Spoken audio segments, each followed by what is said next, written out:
It's time to get unstuck. Do you love listening to this podcast? I'd love to have you give me a 5-star review over on Apple Podcasts or on your favorite podcast app. And if you'd like to help me keep the lights on, I'd appreciate a donation. You can do that at livingmoonmeditation.com/podcast. Okay, our question was from Liz, and she said, I have to deal with people who put off negative energy at times. I try and I try, but I have a hard time not letting it get to me. Sometimes I absorb it, and it has made me literally sick as a dog before. I'm getting better at protecting myself and shielding. I just wish I'd hurry up and get really good at it. What do you recommend as a way to practice doing this? And so I want to say a huge thank you to Liz for asking this question, because it is something that affects most of us in this group and anybody who follows my business in general. We tend to be empaths, empathic people, and we do absorb the energy of others. So we have that we're dealing with. So thank you, Liz, for asking this question, because it's a really good one and something that we can all learn from. So the first thing that I want to say is I want to get the hard thing out of the way. And this is one that nobody wants to think about, but it's something that we all need to consider. What do we get out of taking on other people's energy? Is it something that we really secretly crave and that we secretly have an addiction to? Of course, we're not going to go out and tell people, oh, I'm an empath, I absorb people's negative energy and I love it. I just get a fix from doing that. We may not even be aware of it because we aren't always honest with ourselves. But we can have an addiction to that kind of rush we get from helping other people and taking on their energy. A lot of empaths are healers and do work with other people. Obviously, I am a healer. I do a lot of energetic healing for people, and that does leave me drained, and it does leave me more prone to take on other people's energy in a negative way. Now, I am a huge proponent of energy is energy. There is no bad energy or good energy. It is just energy.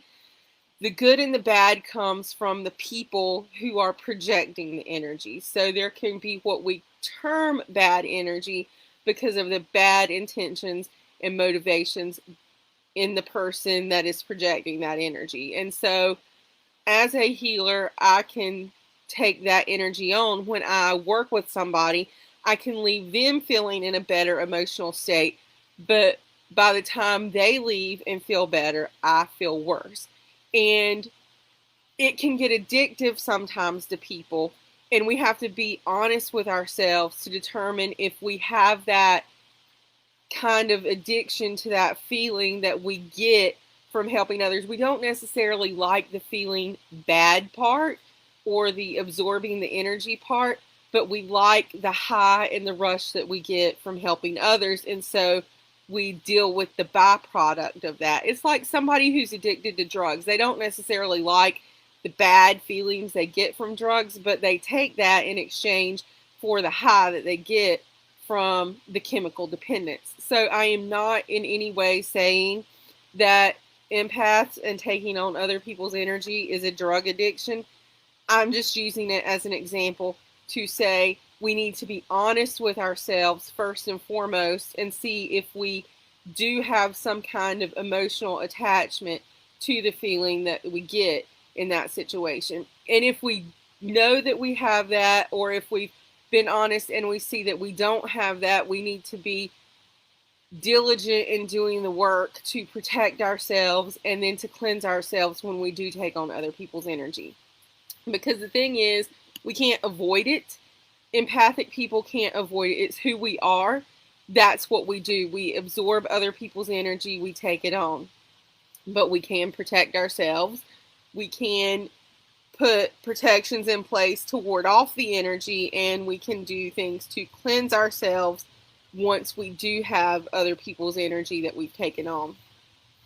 So now that we've talked about that, I want to say we need to practice.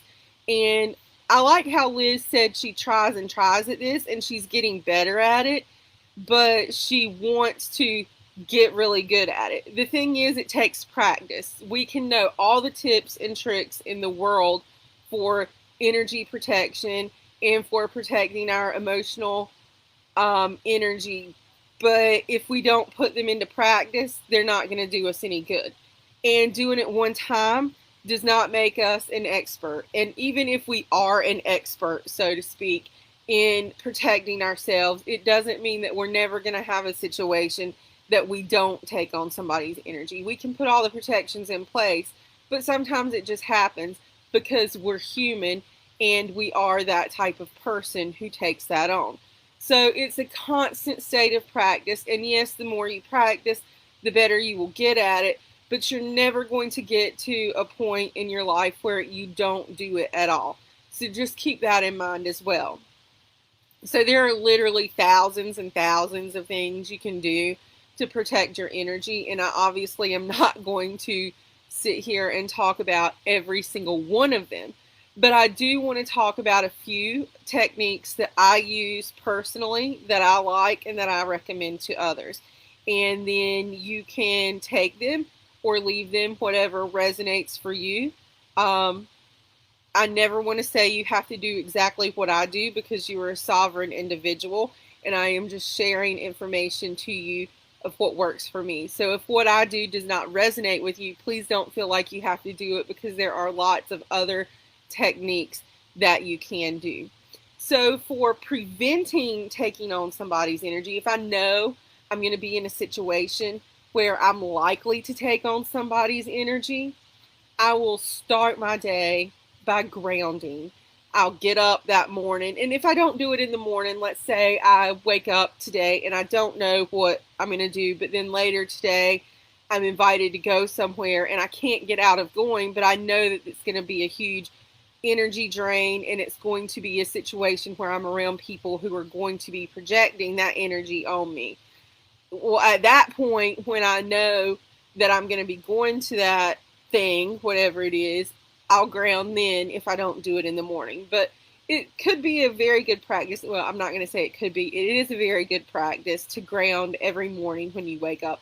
And I don't do it every morning. I'm human. I'm not going to sit here and claim that I'm perfect at doing this every single day because I don't, okay? But getting in the habit of grounding every day, waking up at the beginning of the day and having a grounding practice, whether that be a visualization of roots coming out of your feet, extending into the ground until you feel anchored in the ground, to running cold water on your wrists. Another technique for grounding is eating something. Eating and digestion is a very grounding activity.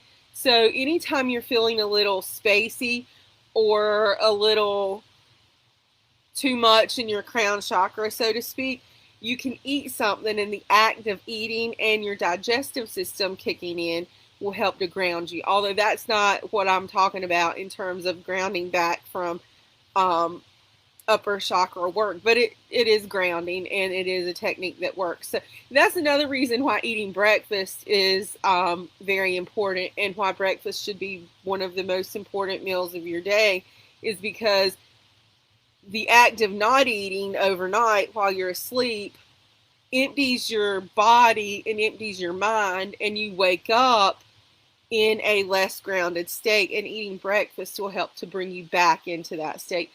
So grounding, I'm not going to talk about the many techniques that you can do for grounding, but again, that's something else. There's thousands of ways you can do that. So find what works for you and set a grounding practice every day. Are you tired of feeling stuck? Let's shift your energy. Start with my free quiz I made just for you. You'll get personalized tips for getting unstuck based on where your blocks are. You can find it at bit.ly/getunstuckchakraquiz. I have the link in the show notes for you. Another thing, if you are Reiki attuned, you can give yourself self Reiki if you know you're going to be in a situation where you can take on somebody else's energy. You can protect yourself beforehand by performing self Reiki. Now, not everyone is Reiki attuned, but if you are, you can do that. If you're not and you're interested in becoming Reiki attuned, let me know. We can talk about the process for that, because I am a master teacher and can give Reiki attunements. So let me know if that's something you're interested in. Although that's, again, not something I'm here to talk about per se. But if it's not something that you have and you want to add it to your energetic wheelhouse, let me know. Another thing you can do that I like to do is to visualize a bubble of protection around yourself. Now, when I'm going into a situation where I know I need extra protection, I'll take a few minutes to do a meditation and just envision sitting or standing wherever I'm at and envisioning a protective bubble enveloping me, starting from, sometimes I start from the ground, coming from a grounding sense, and sometimes I start up above my crown chakra, visualizing this bubble just spreading out and protecting me. And the reason I sometimes start from the crown chakra is because it's more of a divine protection that way. So either way is fine, whatever resonates for you, do that, but envision yourself being enveloped by this bubble of protective energy. You can assign the bubble a color if you want to, a protective color, whatever resonates for you. But once you're enveloped in that bubble, nothing can get in to you. So somebody's negative energy that they're throwing out, it can't penetrate that bubble. So as long as you're in that bubble, it can't get in unless you open it up. Now, let's say you're somewhere and you have this bubble and it's your armor and people are throwing energy, and it's just bouncing off the bubble. It's not hitting you. But then somebody comes in and they're full of love and they're just sending out positive, loving energy, and you want to let that energy in. So you would let that energy come through the bubble. It can if you let it. So I like that because then I have control over what I let in and what I ward out of my protective bubble. Then I like to do, this is one of my favorite ones that I'm going to talk about here besides the bubble of protection. That's one of my favorites too. But visualizing my spirit or totem animal protecting me. And if you have a spirit animal, you can do this. Even if you don't, you can do this. Because if you don't have a particular spirit animal, you can do this with Jaguar. Because Jaguar is a very protective energy. She is fierce. She is protective. She is loyal. She's going to take care of you. But if you have a spirit animal that you already work with and that already guides you, that would be the perfect spirit to work with. So my spirit animal is Wolf. So I do this a lot with Wolf.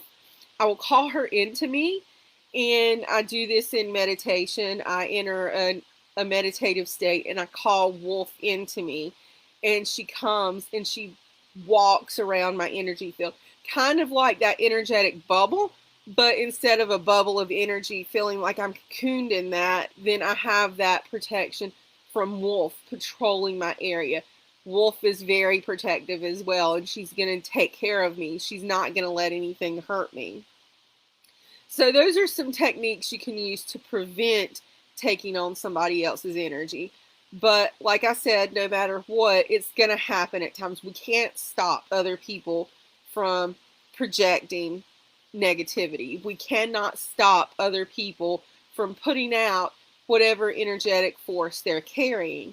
We can only try to protect ourselves. But even then, there are going to be times when our defenses are down for whatever reason, or we just didn't do the protection work, or whatever. There are reasons that we're always going to be facing having taken on other people's energy. So what can you do to cleanse that? Reiki, again, whether it's self-Reiki or if you go to a Reiki practitioner or whatever, you can do that. There are a lot of spiritual techniques, shamanic healing. It really depends on how you're feeling, how long you've been carrying the energy. but there are tons of things you can do to cleanse that energy. If you like to work with crystals, you can work with, I'm going to tell you 1, 2, 3, 4, 5 crystals I like that I use, that I carry when I want extra protection and for cleansing afterwards. Black tourmaline is good for cleansing and protection. Amethyst for emotional protection. Selenite for purifying energy. So that one would be really good to use for cleansing yourself after you've already taken on somebody's energy. Black obsidian for warding off, and clear quartz for amplification. And I like to carry all of those in a medicine bag and hang it around my neck. If you're a bra wearing person, you can have your rocks, your crystals in your bra. I used to do that, but now I carry them in a pouch around my neck. I like to have crystals around my house too, to protect my home from energetic entities and things like that. But again, these are just the crystals I like. Find what works for you. But yeah, just practice is the main thing I want to say. Practice your energetic hygiene. Practice every day. Putting on the armor, however you want to do that, whether that's Reiki. My phone is ringing, just ignore that if you hear it. But practice Reiki, whether you're getting it from a practitioner or giving it to yourself. Practice putting on your energetic bubble. Practice calling in your spirit animal. Practice, practice, practice, and then practice the cleansing aspects as well. So it is a hygiene. Like, you take care of your physical body and cleanse it and protect it. You need to do that with your energetic body as well. So these are just a few tips that I really like that work for me.